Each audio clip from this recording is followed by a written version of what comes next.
झांसी से बड़ा अग्निकांड आया सामने, जहां बीती देर रात बड़ा बाजार में स्थित 3 मंजिला मार्केट में लग गई आग और देखते ही देखते आग ने विकराल रूप कर लिया धारण। हौजरी की दुकान में लगी आग ने किराना व कपड़ों की दुकान और गोदामों को भी ले लिया अपनी चपेट में। इस दौरान दुकानों में रखे टीन फटने से हुए जोरदार धमाके पूरे इलाके को कराया गया खाली और फायर ब्रिगेड की 24 गाड़ियों के साथ ही बुलाई गई सेना। तब जाकर 4 घंटे बाद तड़के सुबह 3 बजे आग पर पाया जा सका काबू। व्यापारी नेता संजय पटवारी ने इस अग्निकांड में करीब 20 करोड़ से ज्यादा का नुकसान होने का लगाया अनुमान। आग लगने के कारणों की जांच में जुटी पुलिस। जालौन जिले में भी देखने को मिला आग का तांडव, जहां रामपुरा थाना क्षेत्र अंतर्गत बहराई गांव में शॉर्ट सर्किट के कारण एक छप्पर में लग गई आग और धीरे धीरे आग ने विकराल रूप कर लिया धारण। वहीं छप्पर के नीचे खेल रहे 2 मासूम भाई आ गए उसकी चपेट में, जिससे दोनों भाई 4 वर्षीय कन्हैया व 1 वर्षीय सूरज की जलकर हो गई दर्दनाक मौत। काफी मशक्कत के बाद आग पर पाया जा सका काबू। डीएम व एसपी ने घटनास्थल का किया निरीक्षण। वहीं परिजनों का रो रो कर बुरा हाल। ललितपुर में भाजपा नेता ने राज्य मंत्री मनोहर लाल पंत के बेटे पर मारपीट की और फायरिंग करने का लगाया आरोप, जहां तालाबपुरा निवासी भाजपा नेता प्रमेंद्र सिंह बुंदेला ने पुलिस को दिया शिकायती पत्र, जिसमें बताया गया कि बीती रात उनका बेटा चालक के साथ खाना पैक कराकर लौट रहा था घर वापस। तभी आरोप है कि राज्य मंत्री के बेटे ने उनकी कार के आगे लगा दी अपनी गाड़ी। इसके बाद चालक से मारपीट करते हुए कट्टे से किया गया जानलेवा हमला, साथ ही कट्टे की बट से प्रहार करते हुए कार के तोड़ दिए कांच। फिर भाजपा नेता के बेटे व चालक पर फायरिंग करते हुए मौके से हो गए फरार। मामले की जांच पड़ताल में जुटी पुलिस। उत्तर प्रदेश के मुख्यमंत्री योगी आदित्यनाथ के झांसी आने की सुगबुगाहट एक बार फिर से हो गई है शुरू, जहां अब वह 19 नवंबर को वीरांगना महारानी लक्ष्मीबाई की जयंती पर आ सकते हैं झांसी। नगर निगम ने सीएम कार्यालय को पत्र लिखकर मांगी है तारीख, ताकि उनके द्वारा स्मार्ट सिटी की 230 करोड़ की लागत की परियोजनाओं का कराया जा सके लोकार्पण। हालांकि अभी यूपी के उपचुनाव और महाराष्ट्र चुनाव में व्यस्त है सीएम, जिनकी झांसी दौरे की तस्वीर 10 नवंबर के बाद ही हो पाएगी साफ। दतिया में रेत कारोबारियों के बीच चली गोलियां, जहां खमरौली रेत खदान में बीती रात 2 पक्षों में हुए विवाद के दौरान चली गोली में एक युवक की मौके पर ही हो गई मौत, जबकि एक अन्य हो गया घायल, जिसे सेवड़ा अस्पताल से ग्वालियर के लिए कर दिया गया रेफर। वहीं वारदात को अंजाम देने के बाद आरोपी मौके से हो गए फरार। मौके पर पहुंची पुलिस ने घटनास्थल पर पड़े कारतूसों को किया है जब्त, साथ ही शव को पोस्टमार्टम के लिए भेजकर मामले की जांच की शुरू।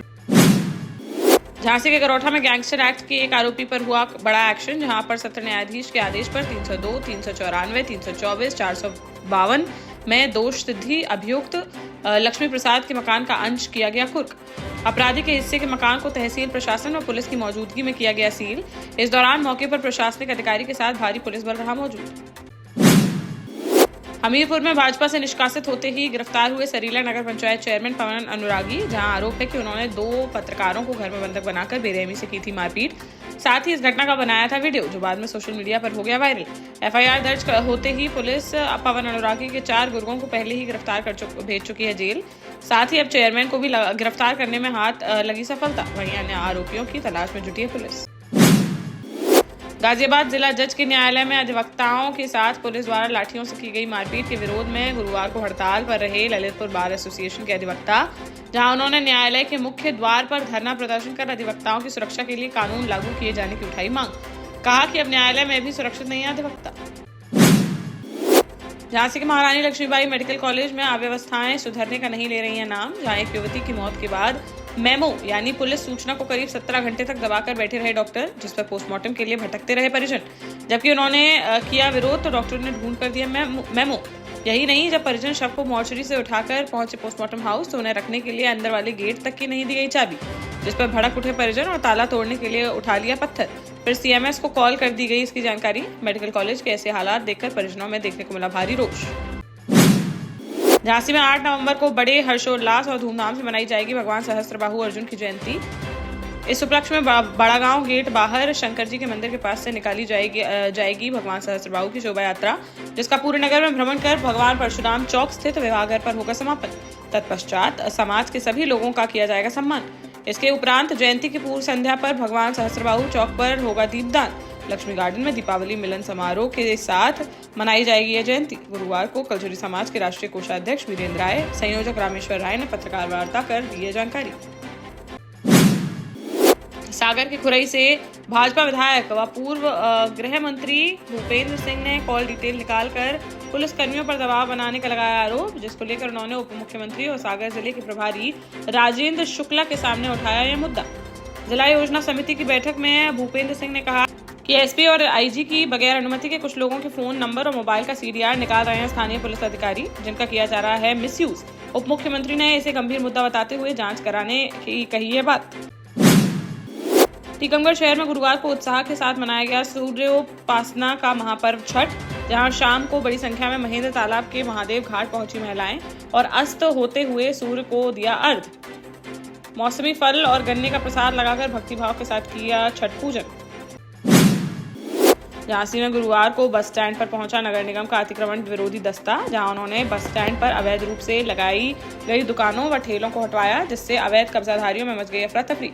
इस दौरान कुछ दुकानों व होटलों का किया गया चालान, साथ ही माइक से अनाउंस कर लोगों को अतिक्रमण न फैलाए जाने की दी गई चेतावनी।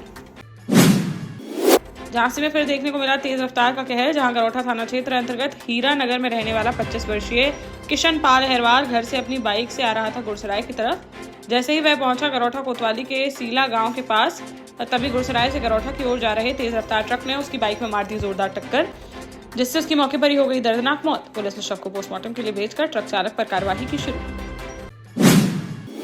निवाड़ी जिले की ग्राम पंचायत भमोरा के ढीमरपुरा में राजस्व और पुलिस की टीम ने संयुक्त कार्यवाही कर शासकीय भूमि से हटवाया अवैध कब्जा, जहां 6 महीने से बने अवैध निर्माण को जेसीबी की मदद से कर दिया गया जमींदोज। बताया गया कि ब्रजेंद्र रायकवाड़ नाम के युवक ने आंगनबाड़ी केंद्र के पास करीब 1 करोड़ की कीमत की सरकारी जमीन पर कर रखा था कब्जा, जिसकी प्रशासन को लंबे समय से मिल रही थी शिकायत, जिसको संज्ञान में लेकर जिलाधिकारी ने दिए निर्देश, तब जाकर की गई ये बड़ी कार्रवाई। महोबा जिले के शहर कोतवाली थाना क्षेत्र अंतर्गत समद नगर इलाके में एक युवक को दबंगों ने बंधक बनाकर बेरहमी से पीट कर दिया लहूलुहान। पीड़ित युवक प्रमोद शर्मा ने आरोपियों के खिलाफ कानूनी कार्रवाई की मांग करते हुए दर्ज कराई है शिकायत, जिसमें उसने बताया कि दबंगों ने पहले भाई के साथ की मारपीट, जिसकी उलाहना देने के लिए गया वह, तो दबंगों ने उसे घेर कर अपने घर में ले जाकर बना लिया बंधक, फिर उसकी बुरी तरह से कर दी पिटाई। पुलिस मामला दर्ज करते हुए आरोपियों की तलाश में की शुरू।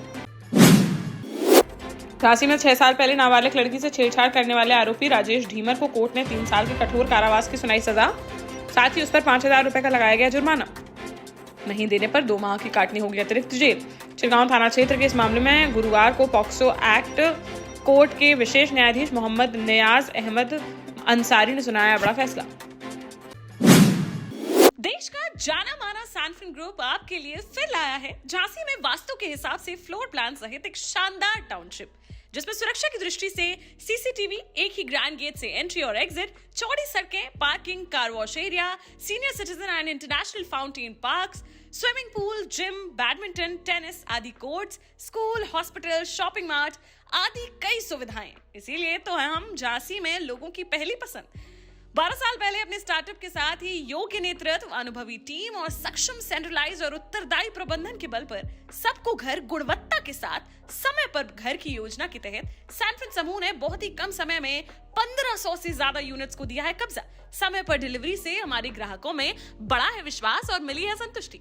सैनफिन समूह ने बहुत कम समय में Sanfin Ashok city, green homes residency, green homes city, Sanfin Ashok valley, Delhi public school, Sanfin शाखा, केन सैनफिन अस्पताल सहित कई अन्य परियोजनाओं के साथ नई झांसी के निर्माण में स्थापित किया है एक बड़ा मुकाम। तो आप भी आज ही आइए अपने परिवार के साथ और कीजिए अपने सपने साकार।